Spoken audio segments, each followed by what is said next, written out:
হযরত মুসা নবীর উম্মত 200 বছর পরে মারা গেলেন, লোকেরা তার জানাজা পড়ল না, কাফন দিল না, কাঁধে করে নিয়ে গোসল না দেওয়া শহরের ময়লার মধ্যে রেখে চলে আসলো। শুনে যাবেন আজ আমাদের দেশে গরিব মিসকিন মারা গেলে জানাজায় লোক কম হয়। ঠিক আসতে কোন জোরে বলেন হবে না? গরিব মিসকিন ফকির অভাবী মানুষ যদি মারা যায় তার জানাজায় মানুষ কম হয়।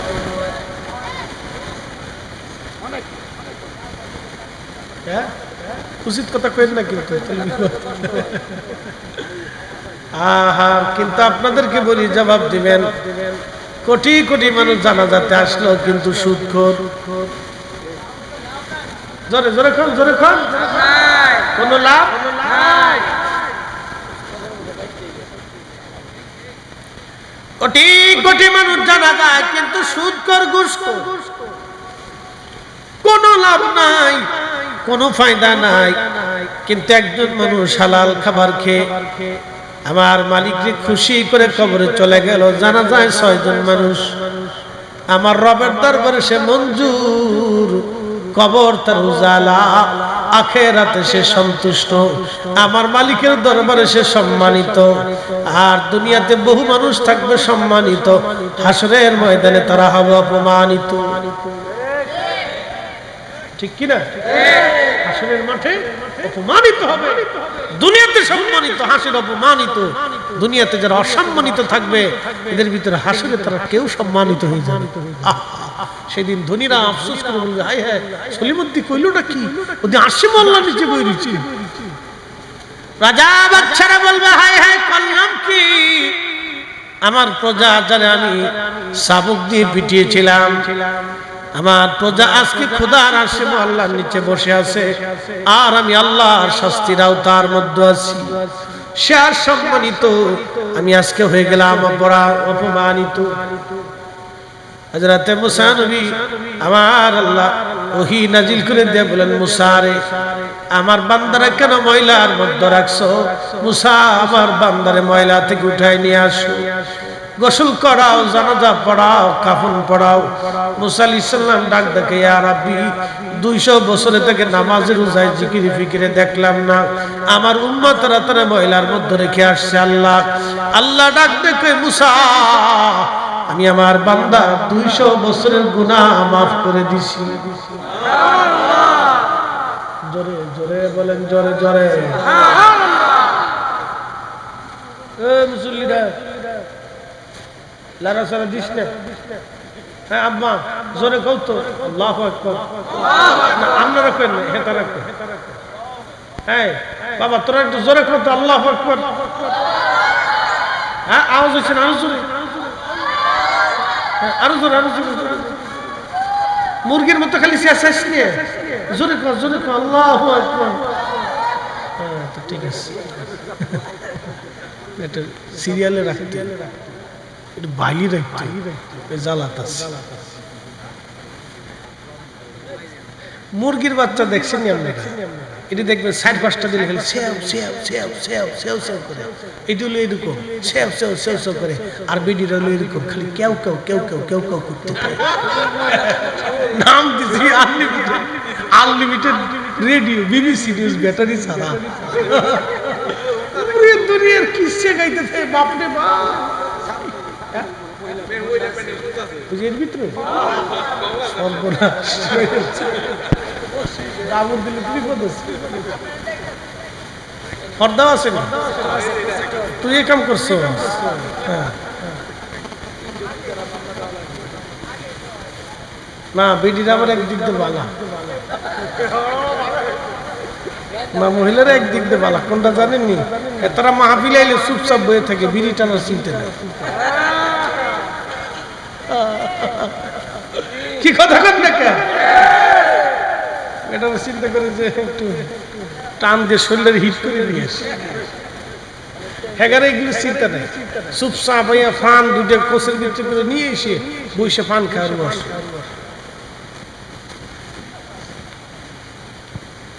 হযরত মুসা নবী ডাক দেখেন, আপনি 200 200 বছরের গুনাহ তুমি মাফ করছো। আল্লাহ ডাক দিয়ে বলেন মুসা রে, হ্যাঁ আমি আমার বান্দার 200 বছরের জীবনের গুনাহ আমি আল্লাহ তাআলা মাফ করে দিছি। আচ্ছা, আপনাকে যদি আল্লাহ মাফ করে দেয় আপনি খুশি না বেজার? খুশি। বাবাজি, হাসরে ক্ষমা ছাড়া কোনো রাস্তা নাই। ক্ষমা পাইতে হলে আমার রসুলের কদম ছাড়া আর কোনো ব্যবস্থা নাই, ঠিক কিনা? উপায় নাই রে, উপায় নাই রে, উপায় নাই।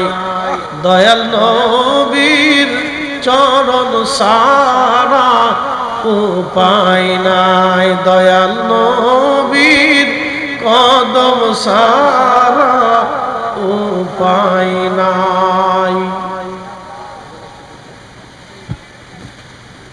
200 বছরের জীবনে সমস্ত গুনাহগুলি মাফ করে দিলাম। মুসা রে, আমি আমার বান্দারে মাফ করছি। মুসা নবী ডাক দে, আল্লাহ 200 বছরের গুনাহ তুমি কেন মাফ করছো? আল্লাহ ডাক দেখে, মুসা রে, দুনিয়ার সব মানুষ যখন ঘুমাইতো আমার বান্দা তখন ঘুমাইতো না। আল্লাযী খালাকাল মাউতা ওয়াল হায়াতা লিয়াবলুয়াকুম আইয়ুকুম আহসানু আমালা।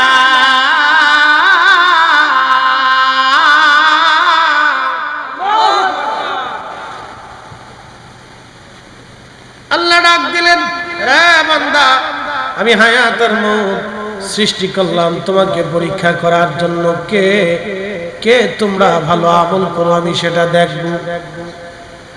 আল্লাহ ডাক দিবে, বান্দা তাহলে এই মুহূর্তে আমি হুকুম দিলাম সবাই জাহান্নামে চলে যা, তোদেরকে জাহান্নাম দিলাম। একদল দৌড় দিবে জাহান্নামের দিকে, একদল দৌড় দিবে আর একদল দাঁড়িয়ে থাকবে। যারা দাঁড়িয়ে থাকবে আল্লাহ তাদেরকে জিজ্ঞেস করবে, তোমরা কেন দাঁড়াইছো? বলে, ইয়া রাব্বি, জাহান্নাম বড় বিভীষিকার জায়গা, ওর গর্জন শুনি তো কলিজা আমাদের শুকিয়ে গেছে। তুমি কেমনে আমাদেরকে জাহান্নাম দাও গো আল্লাহ? অথচ দুনিয়াতে আমরা কোনো অপরাধ করি নাই, আল্লাহ কেমনে জাহান্নাম দাও আল্লাহ? যে দল দৌড়ে জাহান্নামের দিকে যায় আল্লাহ তাদেরকে ডাক দিবে, দাঁড়াও, তোমরা কেন জাহান্নামে যাও? বলে, ইয়া রাব্বি, আপনি হুকুম দিছেন, এই জন্য মালিকের হুকুম পালনের জন্য জাহান্নামের দিকে যাইতেছি। জোরে জোরে জোরে জোরে জোরে আল্লাহ ডাক দিবে, আব্দুল করিম, তুমি পূর্ব বরগাঁও, কি গ্রামের নাম কি? পূর্ব বর্দিয়ার মাহফিলে রাত 2:30টার সময় বসে কি করছো?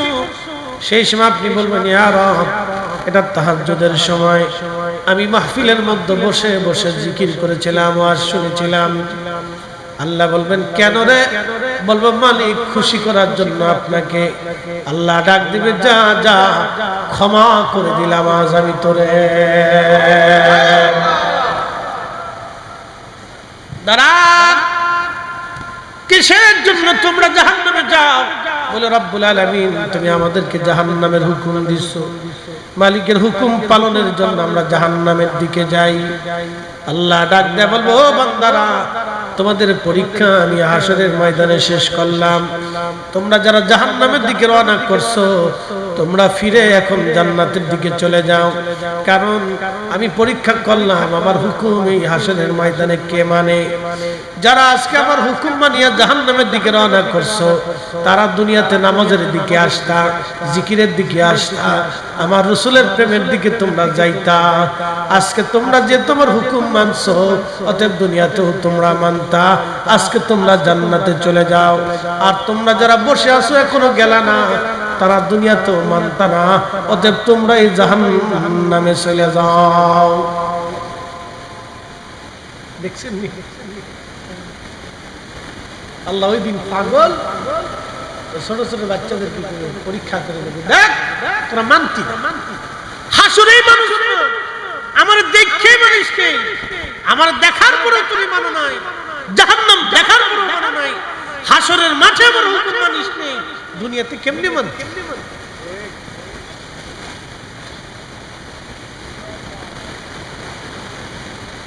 হাইয়া আলাস সালাহ বলার পরে কেউ যদি মসজিদে ঢুকে যায় বুঝবেন আল্লাহ মেনেছে।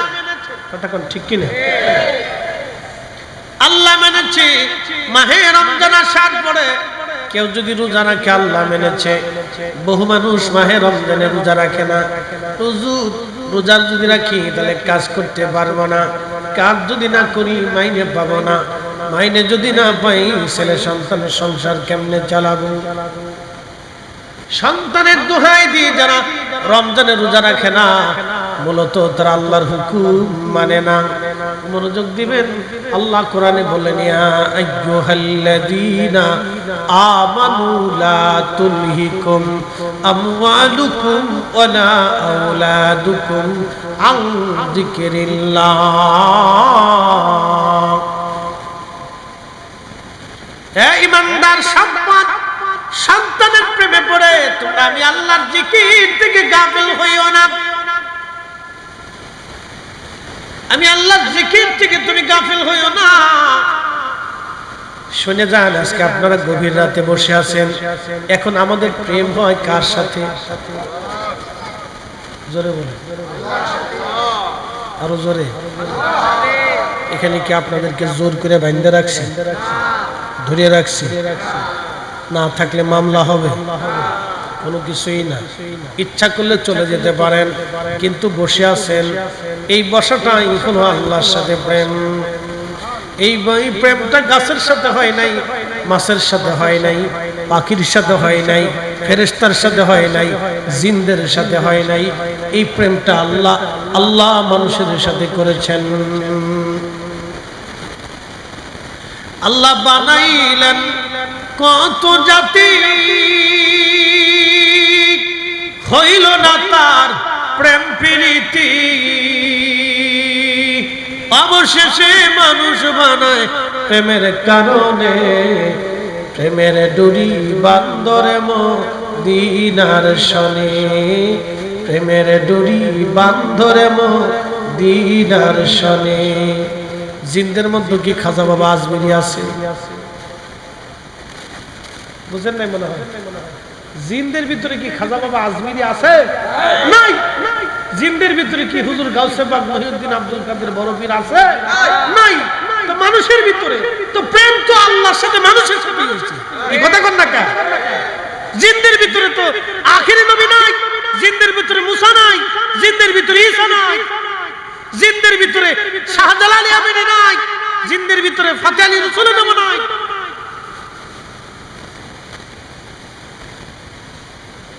জিনদের হায়াত কত হয় জানেন? 4000, 5000, 6000 বছর। আর আগে যে জিন ছিল, জিনদের আদি পিতার নাম ছিল তারান্নুস, হেতার হায়াত ছিল 60,000 বছর। কে সুবহানাল্লাহ বাড়ি যা করবেন নাকি? সুবহানাল্লাহ। কত হাজার বছর? 60,000 বছর। আল্লাহর নবী আর ওমর রাদিয়াল্লাহু তাআলা একদিন মদিনার পাহাড়ের কাছ দিয়ে যাচ্ছে, এমন সময় গম্ভীর ভাষায় একটা সালাম আসছে, সালাতু সালামু আলাইকা ইয়া রাসূলুল্লাহ। গম্ভীর ভাষায় হযরত ওমরকে নবী বললেন, ওমর রে, এটা তো মানুষের সালামের আওয়াজ হচ্ছে না, এটা ভিন্ন কোনো জাতি আসছে, তো তোমরা দাঁড়াও, পিছের দিকে সরে। সামনে এসে দাঁড়িয়েছে বৃদ্ধ জি, বুড়া হয়ে গেছে। সামনে দাঁড়ানোর পর নবীজি জিজ্ঞেস করলেন, কে তুমি? বলি ইয়া রাসূলুল্লাহ, জি। কি জন্য? বলে হুজুর জিন দেখে নবী বললেন, কি জন্য আসছো? বলি ইয়া রাসূলুল্লাহ, আমি আসছি একটা কাজে। বলে কি কাজ? তোমার পরিচয় কি? বলে আমার নাম হাম। কিন্তু আমার নাম হিম। তোমার বাপের নাম কি? বলে হাম। তার বাপের নাম কি? বলে তালখিস। তার বাপের নাম কি? বলে ইবলিস। তার বাপের নাম কি? বলে খবিস। তার বাপের নাম কি? তার বাপের নাম হলো এই ভুলে গেলাম এই সময়, ইবলিসের 14 পুরুষের নাম জানতাম আমি আর কি, ভুলে গেছি। খাবিসের ছেলে ইবলিস ইবলীসের ছেলে তালখিস, তালখিসের ছেলে হাম, হামের ছেলে হিম। হিম এসে নবীজির সামনে দাঁড়াইলেন। নবীজি বললেন, হিম তুমি তো শয়তানের নাতি, শয়তানের নাতি, তুমি তো শয়তানের নাতি, তুমি কি শয়তানি করার জন্য আমার সামনে আসলা? তখন হিম ডাক দে বলি, ইয়া রাসূলুল্লাহ, আমি শয়তানের নাতি, কিন্তু নবী গো আমি এসেছি আপনার কদমে কালেমা পড়ে মুসলমান হওয়ার জন্য।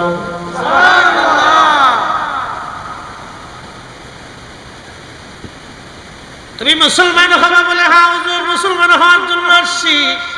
হিম রে তোমার বয়স কত বলো দেখেন। হিম বয়স কত তোমার? হিম ডাক দে বলেন, ইয়া রাসূলুল্লাহ, যখন আদম আলাইহিস সালামের দুই বেটা হাবিল আর কাবিল সুন্দরী মেয়ে আকলিমার জন্য মারামারি করলো, সুন্দরী নারী আকলিমার জন্য মারামারি করলো, একজন আরেকজনকে খুন করলো, হুজুর আমি তখন পাহাড়ে পাহাড়ে দৌড়াদৌড়ি করা শিখেছি। আমি কেবল মাত্র হাঁটা দৌড়াদৌড়ি শিখছি। আমি ছোট্ট কেবল মাত্র কিশোর বালক ছিলাম। শিশু থেকে কৈশোরে আমি পদার্পণ করেছি ইয়া রাসূলুল্লাহ। আমি তখন পাহাড় দিয়ে দৌড়াদৌড়ি করা শিখলাম। তখন আমার বয়স ছিল 1000 বছর। কয় হাজার বছর? 1000 বছর। তখনই বয়স 1000। আমরা ফুলা মানে 1 বছরে যে বয়স, জিনদের বাচ্চাদের 1000 বছর হেতা বয়স। আল্লাহ বানাইলেন কত জাতি, হইল না তার প্রেম প্রীতি, অবশেষে মানুষ বানায় প্রেমের কারণে, প্রেমের ডোরি বন্ধরে মদিনার শানে। কষ্ট হইতেছে? জিন্দের মজা লাগে? যদি রাত্রিবেলা ফিরে যাওয়ার সময় রাস্তার মাঝখানে দাঁড়ায়, যদি দাঁড়া তো হয়ে গেছে। অনেকে তো ডরে কবরের পাশে দাঁড়ায়, যদি ভূতে ধরে। ভূত আপনার ধরে, আপনি ভূতের ধরলে কি কথা কন না? ভূতের আপনি ধরে কই যাবি আজকে?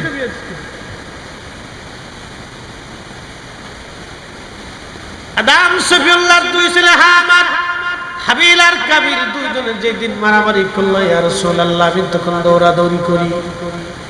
চিন্তা করেন কত বছর বয়স তার। আমার নবী তারে কালেমা পড়াইলেন, কালেমা পড়াইয়া আল্লাহর হাবিব তারে সূরা ইখলাস শিক্ষা দিলেন, সূরা কাফিরুন শিক্ষা দিলেন, সূরা নাস শিক্ষা দিলেন, সূরা ফালাক শিখাই দিলেন। আর বললেন, হি জিনদের জাতির মধ্যে যাইয়া তুমি এই সত্য কালেমার দাওয়াত তুমি মানুষ জিনদের মধ্যে পৌঁছাও। হযরত ওমর বললেন, বহুদিন পরও আমি আর তার সাক্ষাৎ পাই নাই। সে আর কি কোনোদিন আসছিল কিনা আমি তাও জানি না, বেঁচে আসে না মরে গেছে আমি তাও জানি না। বালিগার মুসলমান, খুবই মনোযোগ দিয়ে কথাগুলি শুনবেন। আহা, জিনদের লম্বা লম্বা হায়াত, জিনদের সাথে আল্লাহর প্রেম হলো না, ফেরেশতাদের আরো লম্বা হায়াত। কোটি কোটি বছর ধরে তারা দুনিয়াতে জীবিত থাকে, সৃষ্টির মধ্যে তারা বেঁচে থাকে। কোটি কোটি বছর পর্যন্ত ফেরেশতাদের হায়াত। এত বছর ধরে ফেরেশতার ইবাদত করলো, ফেরেশতাদের সাথে আল্লাহর প্রেম হলো না। ফেরেশতারা একদিন ডাক দেখে, ইয়া রাব্বি, তুমি মানব জাতিদেরকে এত সম্মান কেন দিলে? আল্লাহ আল্লাহ আল্লাহ, আমরা তো ফেরেশতারা তোমার জিকির করি, তোমার ইবাদত করি আল্লাহ, তারপরেও কেন মানব জাতির এত সম্মান তুমি দিলে? কারণ কি? আল্লাহ ডাকতে বলে, না ফেরেশতারা রে, আমি মানব জাতির সম্মান এই জন্য দিলাম, তাদের নেগেটিভ দিলাম, পজিটিভ দিলাম, কাম দিলাম, ক্রোধ দিলাম, লোভ দিলাম, মোহ দিলাম, কামনা বাসনা নিয়া আশা আকাঙ্ক্ষা সব আমি আল্লাহ তাদেরকে দেওয়ার বড়। আমার বান্দারা সব দুনিয়ার সব কিছু ফেলাই দেয়া, তারপরেও তারা নামাজের কাতারে দাঁড়ায় যায়, জিকিরের মাহফিল সাজায় দেয়, ওয়াজ মাহফিল করিয়া দেয়, হালাল হারাম বাসিয়া কুসিয়া চলে। এই জন্য আমি আল্লাহ আমার বান্দাদের সাথে প্রেম হয়ে যায়। ও ফেরেশতারা, তোমাদের সঙ্গে তোমাদের চাইতে আমি আল্লাহ তাদেরকে বেশি ভালোবাসি। না না, জোরে জোরে জোরে। ফেরেশতারা আল্লাহ, তাহলে আপনারও তুমি মানুষের গুণাবলী দিয়ে দেখো, তাদের সাথে আমরা খুব ভালো। আল্লাহকে তুই করো, পরীক্ষা হয়ে যাক। হ্যাঁ। ফেরেশতারা বলল রব্বুল আলামিন পরীক্ষা হয়ে যাবে। আল্লাহ বললেন, হ্যাঁ ফেরেশতারা, তাহলে তোমাদের মধ্য থেকে কে কে দুনিয়াতে যাবে, আমি আল্লাহ তাদেরকে মানবীয় গুণাবলী দিব। এই গুণাবলী দেওয়ার পরে পরীক্ষা হয়ে যাবে কারা শ্রেষ্ঠ। ফেরেশতাদেরকে আল্লাহ বললেন, তোমরা কারা কারা যাবে? তো ফেরেশতারা নির্বাচন করলো দুই ফেরেশতা, একজনের নাম হারুত আর একজনের নাম মারুত। এই কোরআনে সূরা বাকারাতে তাদের নাম আছে হারুত ওয়া মারুত। একসাথে বলবেন আল্লাহু আকবার। কয় ফেরেশতা? দুই ফেরেশতা, হারুত আর মারুত। এই দুই ফেরেশতাকে আসমান থেকে জমিনে নামানো হলো। আমার আল্লাহ তাদেরকে মানবীয় গুণাবলী দিলেন। নূরের তৈরি ফেরেশতাকে আমার আল্লাহ মানবীয় গুণাবলী দিলেন। আহা, মানুষের সুরত দিলেন, মানুষের আকৃতি দিলেন, ক্ষুধা দিলেন, খাদ্য দিলেন, অভাব অভিযোগ আর সব মানুষের মধ্যে যা আছে সব দিয়ে দিলেন। দুনিয়াতে আসার পরে ওই অঞ্চলে জোহরা নামক এক সুন্দরী বেডি ছিল, সে ছিল কাফের। এই সুন্দরী বেডি দেখা ফেরেশতা হারুত আর মারুতের লোভ লেগে গেল। একসাথে বলবেন আল্লাহু আকবার। সুন্দরী বেডি দেখিয়া হারুত আর মারুত ফেরেশতা যে তারা ভুলে গেছে। ফেরেশতারা কইতেছে, আল্লাহ আমরাও মানুষের গুণাবলী দিয়ে পাঠাও, দেখবো আমরাও ইবাদত করি। আল্লাহকে ঠিক আছে, তোমরা দিতেছি, তো তোমরার ভিতরে কে যাইবো? হারুত আর মারুত জন্য দিছে দোলো। সুন্দরী বেডি দেখা এত সুন্দর, ওই যে মানবীয় গুণাবলী দিছে, লোভ দিছে, কামনা দিছে, বাসনা দিছে, সুন্দর রে।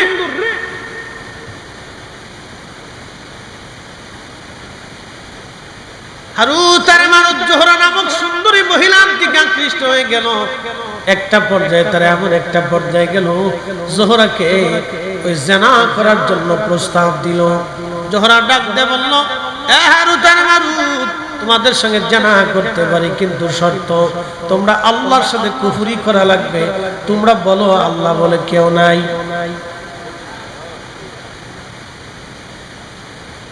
হারুত মারুতের চিন্তা, যদি আল্লাহকে অস্বীকার করি তাহলে আখিরাত বরবাদ হয়ে যাবে। আমরা তো আল্লাহর দরবার দেখে আসছি, আসমান দেখছি, জমিন দেখছি, জান্নাত দেখছি, জাহান্নাম দেখছি, কত কিছু দেখছি। ডাক দেখে জোহরা, আল্লাহকে অস্বীকার করতে পারবো না, এটা হবে না। জোহরা ডাক দিয়ে বলতেছে, হারুত আর মারুত, তাহলে বলো আমি একটা মদের বোতল দেব, মদ খাবার, একটা ছেলে, বাচ্চা ছেলেকে হত্যা করবা। যদি মার্ডার করতে পারো এবং মদ খাইতে পারো, আমি জোহরা তোমাদের সঙ্গে জানায় লিপ্ত হব। হারুত আর মারুত দুইজন আল্লাহ আল্লাহ ওই বাচ্চাকে হত্যা করলো, মদ পান করলো, তারপরে জোহরার সঙ্গে তারা জানা করলো। যখন জানা করছে, আমার রব আমার আল্লাহ ডাক দেখা, হারুত আর মারুত, দুনিয়াতে সামান্য সময়ের জন্য যেই তোমরা এত বড় অঘটন ঘটাই দিলা রে, ও হারুত আর মারুত, তোমরা ফেরেশতা ছিলা নূরের তৈরি, আমি আল্লাহ নিজে পাক, আমি আল্লাহ না পাক পছন্দ করি না, আমি আল্লাহ নিজে পাক। তোমরা যেহেতু মদ পান করছো, জানা করছো, অতএব আমি আল্লাহর আসমানে আর কোনোদিন তোমরা আসতে পারবা না। শেষ।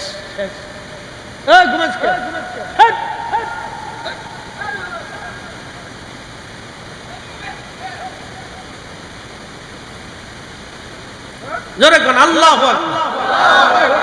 রাত বাজে 3টে, ঘুমাইবো না তো কি করবো? বইয়ে রইছি কি কথা কর না, ঠিক কিনা? না জোরে বলেন আল্লাহু আকবার। সেলিম ভাই জোরে কোন আল্লাহু আকবার। ঠিক আছে, এই সব কেরামতি সেলিম ভাই দেয়, এই ঝামেলাটা সেলিম ভাই পাকাইছে। কেন সন্ধ্যার সময় খাইতে দিল? কি কথা কর না? এই সময় যদি দিত তাহলে পুরো মানতে মনে থাকতো। কারণ এই খোদা নদী তবরক শাহ থাকলে আর কোনো শিখতে ছিল, খালি মাঝে মধ্যে ডেকে 2-3টা বাড়ি বললেই সারত।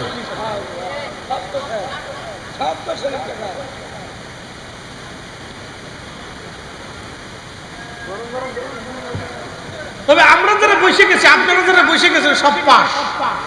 একসাথে বলবেন আল্লাহু আকবার। সব কি পাস? যারা বলেন সব কি? যারা বলেন অটো পাস, অটো পাস। এই বছরের মতো সব অটো পাস, একবারে এফিলাস। হ্যাঁ, আল্লাহ পাস করে দিয়েছে। জীবন আমরা অনেক গুনাহ টোন আছে, আল্লাহকে আজকে তো করে মাপ সব করে একবার ক্লিয়ার করে দিয়েছে। যা, কারণ আমরা এখানে বসে গেছেন, আপনারা এখন তবরকের চিন্তা না, আল্লাহর মহব্বতে, রসুলের প্রেমে। কথা কোন ঠিক কিনা? হারুত মারুত সুন্দরী বেটি ভাইয়া অকাম করে ফেলছে। আল্লাহ কার আসমান আসতে পারবে না, শেষ। তাহলে এখন বলেন, ফেরেশতারা চ্যালেঞ্জে পারলো না। এই মানুষের সাথে আল্লাহর প্রেম হয়েছে। একসাথে বলবেন আল্লাহু আকবার। এই মানুষের সাথে আল্লাহর প্রেম হয়েছে। এ বালিগার মুসলমান, হ্যাঁ, ইউনিয়নের নাম কি? গাউদি। আমি বালিকা বালিকা গেছি। গাউদিয়ার মুসলমান, গাউদিয়া না, লোহজং থানা।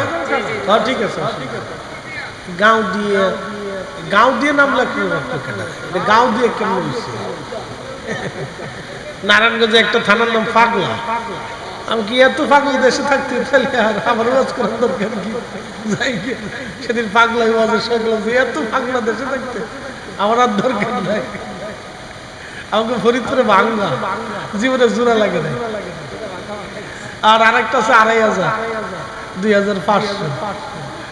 আমাকে ফরিদপুরের সালতা থানার দুটো গ্রাম আছে, একটা গ্রামের নাম 10,000। বাপরে বাপ। আর একটা গ্রামের নাম গোরাদা। তো 10,000, এই গোরাদা থেকে একজনের বউ ফালাই গেছে, 10,000 গ্রাম চলে গেছে রাগ করে।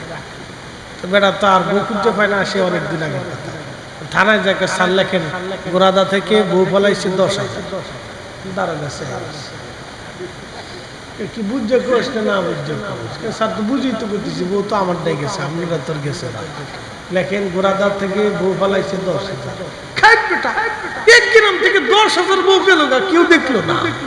স্যার গ্রামের নাম 10,000, তাতা আগে গ্রামের নাম কত গ্রাম। আল্লাহ পঞ্চগড়ে যে গ্রাম আছে এই নাম করলে আপনার আমার আসতে নামাই দিবে, অধিকার দরকারি না।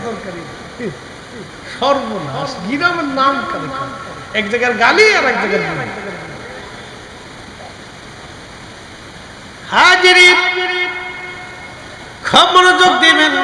ফেরেশতাদের সাথে আল্লাহর প্রেম হলো না, আল্লাহর প্রেম হলো মানুষের সঙ্গে। গভীর রাত, মুসা আলাইহিস সালামের উম্মত আল্লাহ ডাক দিয়ে বলেন, মুসা, সবাই যখন ঘুমাইতো তখন আমারে বান্দা ঘুমাইতো না। মুসা রে, আমারে বান্দা তাওরাত কিতাব খুলে তখন আমারে বান্দা তাওরাত পড়তে থাকতো। শুধু সেই কারণেই মাফ করি নাই রে মুসা, তাওরাত পড়ার সময় তাওরাত শরীফের মধ্যে আমার আখিরি নবী মুহাম্মাদুর রাসূলুল্লাহ সাল্লাল্লাহু আলাইহি ওয়াসাল্লাম এই পবিত্র নাম যেখানে পেয়েছে, মুসা রে মানে বান্দায় নামের মধ্যে চুমা লাগাইতো, চোখের মধ্যে লাগাইতো। একবার জোরে বলা যাবে কি ইয়া রাসূলুল্লাহ,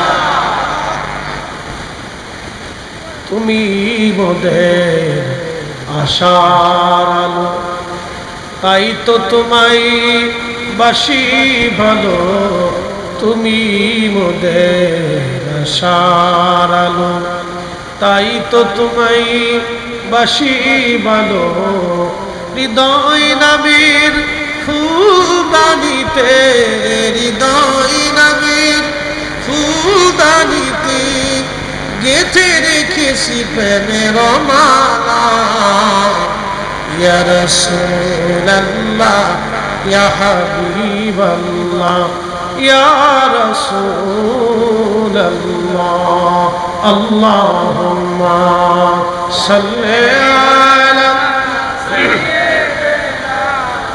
মাওলানা মুহাম্মদ আলা আলি সাইয়্যিদিনা।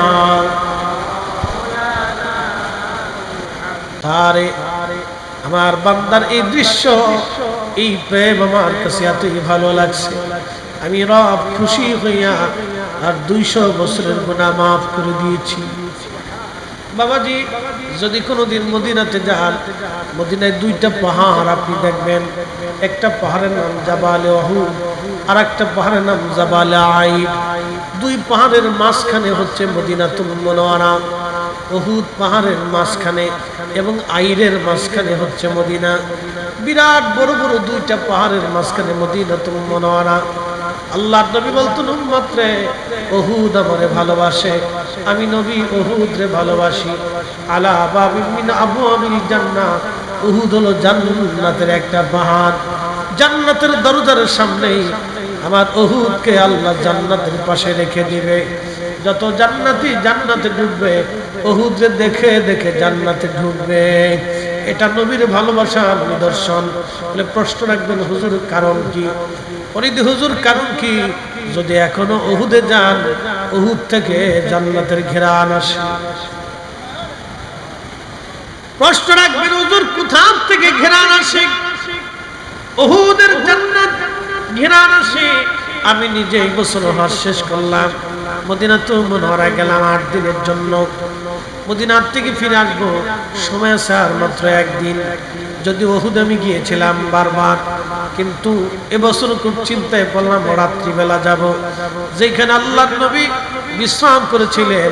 আমি চিন্তা করলাম ওইখানে বসে বসে একটু দোয়া করব, এবং ওইখানে যদি হয় নামাজ পড়ার সুযোগ হয় নামাজ পড়ব। দিনের বেলা গেলে হবে না, দিনে পুলিশ তাকে ঝামেলা করে। চিন্তা করলাম রাত্রিবেলা যাব। আমরা কয়েকজন একসঙ্গে গেলাম, খাজা গ্রুপের মালিক জয়নুদ্দিন জালালাবাদী সাহেব সহ আমরা 4, 5, 6 জন একসঙ্গে গেলাম। আমাদের এক পীর ভাইয়ের সঙ্গে ছিলেন। বন্ধ মনোযোগ দিবেন। উহুদে রাত্রিবেলা গেলাম এশার নামাজের পরে। আহা, এত চমৎকার ঘিরান আসতে লাগলো। যেখানে আল্লাহর নবী বসেছিলেন, বিশ্রাম করেছিলেন, উহুদের পাশে বিরাট বড় একটা পাহাড়, পাথর দেখবেন একবারে ফাঁকা। এইখানে সুন্দর ঘেরান আসে, বাতাসে ঘেরান আসতে লাগলো। আল্লাহর কসম করে বলি, যে মালিকের হাতে আমাদের জীবন এবং হায়াত, এতই চমৎকার ঘেরান, পৃথিবীর কোন ঘেরানের সাথে ঘেরানের মিল হবে না। বন্ধু, ওইখানে সিমেন্ট দিয়ে লাগানো আছে যাতে কেউ ভিতরে ঢুকতে না পারে, এবং একটু জানালার মতো কাটা আছে যাতে ভিতরে দেখাও যায়। আমরা পাহাড়ের কোনায় উঠে ওর ভিতরে মাথা দিয়ে আরো লক্ষ্য করলাম যেখানে আল্লাহ নবী বিশ্রাম করেছিলেন, ওখান থেকে 1450 বছর পরে এখনো জান্নাতের ঘেরান আসে, এখনো ঘেরান আসে। এটা হলো ভালোবাসা না বাস্তব প্রমাণ? একবার জোরে বলা যাবে আল্লাহু আকবার।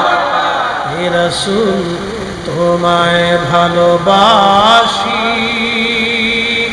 অন্তরে শুধু, মুখে নয়, জান্নাতের আশায় নয় হে রাসূল, জাহান্নামকে ডরি না। তোমায় পাওয়ার আশায় মন ছুটে যায় মদিনায়, তোমায় পাওয়ার আশায় মন ছুটে যায় মদিনায়। এ আশিকে দিদার দাও না, আর দূরে থাকিও না। এ আশিকে দিদার দাও না, আর দূরে থাকিও না। মদিনা থেকে বের হওয়ার সময় জুলহুলাইফা মসজিদের বাম পাশে একটা পাহাড়, এই পাহাড়ের নাম হচ্ছে জাবালে আইব। নবী বলতেন, জাবরাইল আমার সাথে দুশমনি করে, আলা বাবিন মিন আবওয়াবিন নার, এই পাহাড়টা জাহান্নামের পাহাড়। এক পাহাড় নবীকে ভালোবেসে জান্নাতি, আরেক পাহাড় দুশমনি করে জাহান্নামী। এর অর্থ হচ্ছে মুমিনের ঈমান আমার নবী, জান্নাতের কারণে আমার নবী, রাসূল খুশি হলে আল্লাহ খুশি। মুসা নবীর উম্মত, আহা রাসূল আসেই নাই, হাজার হাজার বছর আগে আমার রাসূলের নাম মোবারকে চুমা লাগাইয়া জান্নাতি হয়ে গেল, আল্লাহ তারে maaf করে দিল। আমার নবীর নামে চুমা লাগাইয়া মুসা নবীর উম্মত আল্লাহ জান্নাত কিনে নিয়ে নিল। অতএব রাসূল ভালোবাসাই মানে আল্লাহ ভালোবাসা। কাজী নজরুল কত চমৎকার লিখেছেন, আমি যদি আরব হতাম মদিনারি পথ, সেই পথ দিয়ে হেঁটে যাইতেন নূর নবী হযরত, নূর নবী হযরত। হযরত মুসা নবী আল্লাহর এই বান্দাটাকে ময়লা থেকে তুলে নিয়ে আসলেন। হিলিয়াতুল আউলিয়ার ভিতরে এই কিতাব ঘটনাখানা আসছে, আমার ঘরের মধ্যে আছে কিতাব। এই কিতাবের ভিতরে আল্লাহর নবী মুসা আলাইহিস সালাম দ্রুত গতিতে ময়লা থেকে আল্লাহর বান্দাকে নিয়ে আসলেন, গোসল করাইলেন, কাফন পরাইলেন, জানাজা পড়াইলেন, সুন্দর গুরুস্থানে তাকে দাফন করলেন। আমার রব বলেন, মুসা রে, আমি আমার বান্দার 200 বছরের গুনাহ মাফ করে দিয়েছি। আমার আখিরি নবীর নাম মুবারককে তাজিম করার কারণে, সম্মান করার কারণে আমি আল্লাহ তার 200 বছরের গুনাহগুলি মাফ করে দিলাম। একসাথে বলা যাবে কি মারহাবা।